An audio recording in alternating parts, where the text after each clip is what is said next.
The three types of business forms we mentioned earlier, JV, MNC, and franchising, all have four things in common. For example, they're all obsessed with global growth.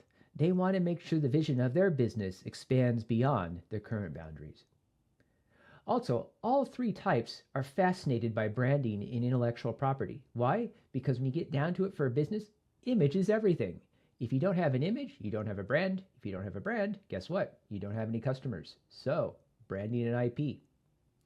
Also, all three are concerned about entry. When they enter a foreign market, they really have to sit down and figure out, how am I going to leverage the local talent to make this all work out? We'll talk a little bit about that. And last but not least, governance. All three forms have some form of governance because they're a business. All businesses have some sort of governance. And we'll discuss it for these three here. However, these four ideas are the commonalities amongst all three. MNCs, JVs, and franchising efforts are just ways to tap demand beyond the usual boundaries.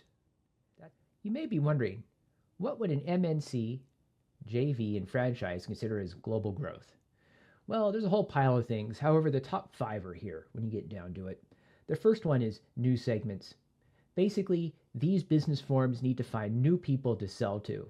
And these people in groups or in mass are called segments. If you took marketing, you remember this from a long time ago. And as you address each segment, you gain something called market share. People from each segment will come in and start buying your goods and services, and your market share will start to grow, not on a domestic scale, but on a global scale. That's a small difference there, so keep that in mind. As your business grows, other investors are going to take notice. They're going to go, look at them, they're growing. Maybe I should invest in them. And that leads you to the potential for new finance. And with new finance, called foreign direct investment, or FDI, comes the chance to grow and really get money to develop your company. As stuff grows, you're going to find that you're going to want to diversify where you're going to get your money from. Different segments, different people, different countries, different groups, different whatevers. And you're going to diversify into different revenue streams depending upon the segments, the marketing scheme, the services and goods you provide and stuff like that. You're going to drive different revenue streams. And as these streams generate money and pull it into the business, your business will grow. And last but not least, it's cost. Often it's cheaper to have labor, production, service, sales, whatever, in other countries. So by having global growth, you can often reduce the cost of producing your good or delivering your service by having labor and employment elsewhere. Stories. That's what sells anything. No matter if you're an MNC, a JV, a franchise, sole proprietor, or whatever. The story sometimes is more important than the product. Now, don't get me wrong. All three business forms discussed in this presentation have different branding and IP things going on. However, they do have some commonalities, and let's kind of discuss them here in outline. When you get down to it, JVs want to sell their stuff, but they really just can't go out and directly sell it because they're a joint venture. What they do is they pull their companies together and they pool branding opportunities, technologies, anything. They put the minds together to have meetings of the minds to figure out how can we make company A and company B work together to produce a single product or a single service and sell it into the market. But what's really cool about that, once that happens, that's going to need a story. That story sells whatever they came together to put together to sell. So that's part of JVs.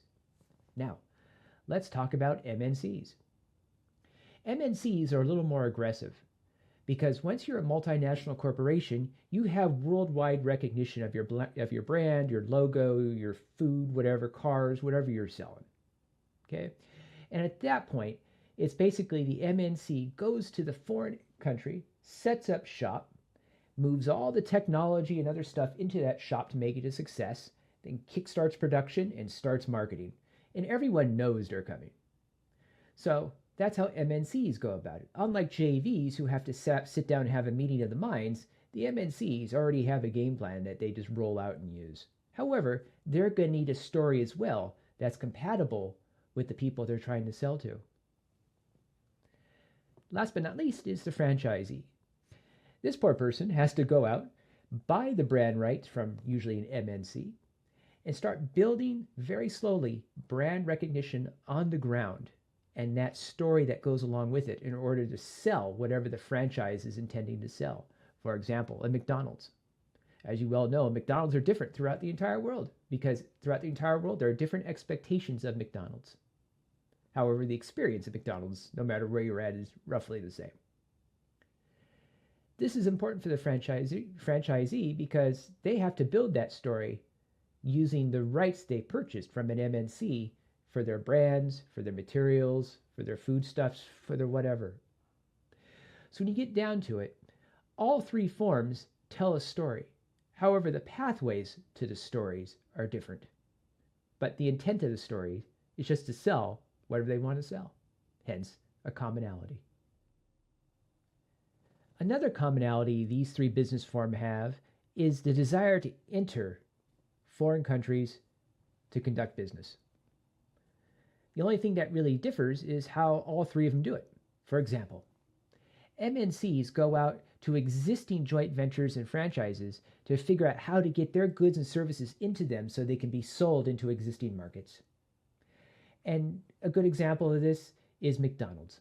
When you get down to it, McDonald's penetrates all sorts of markets in all parts of the world and adjusts their food or their menus to match the cultural and social expectations of the segment of the world they're trying to sell into.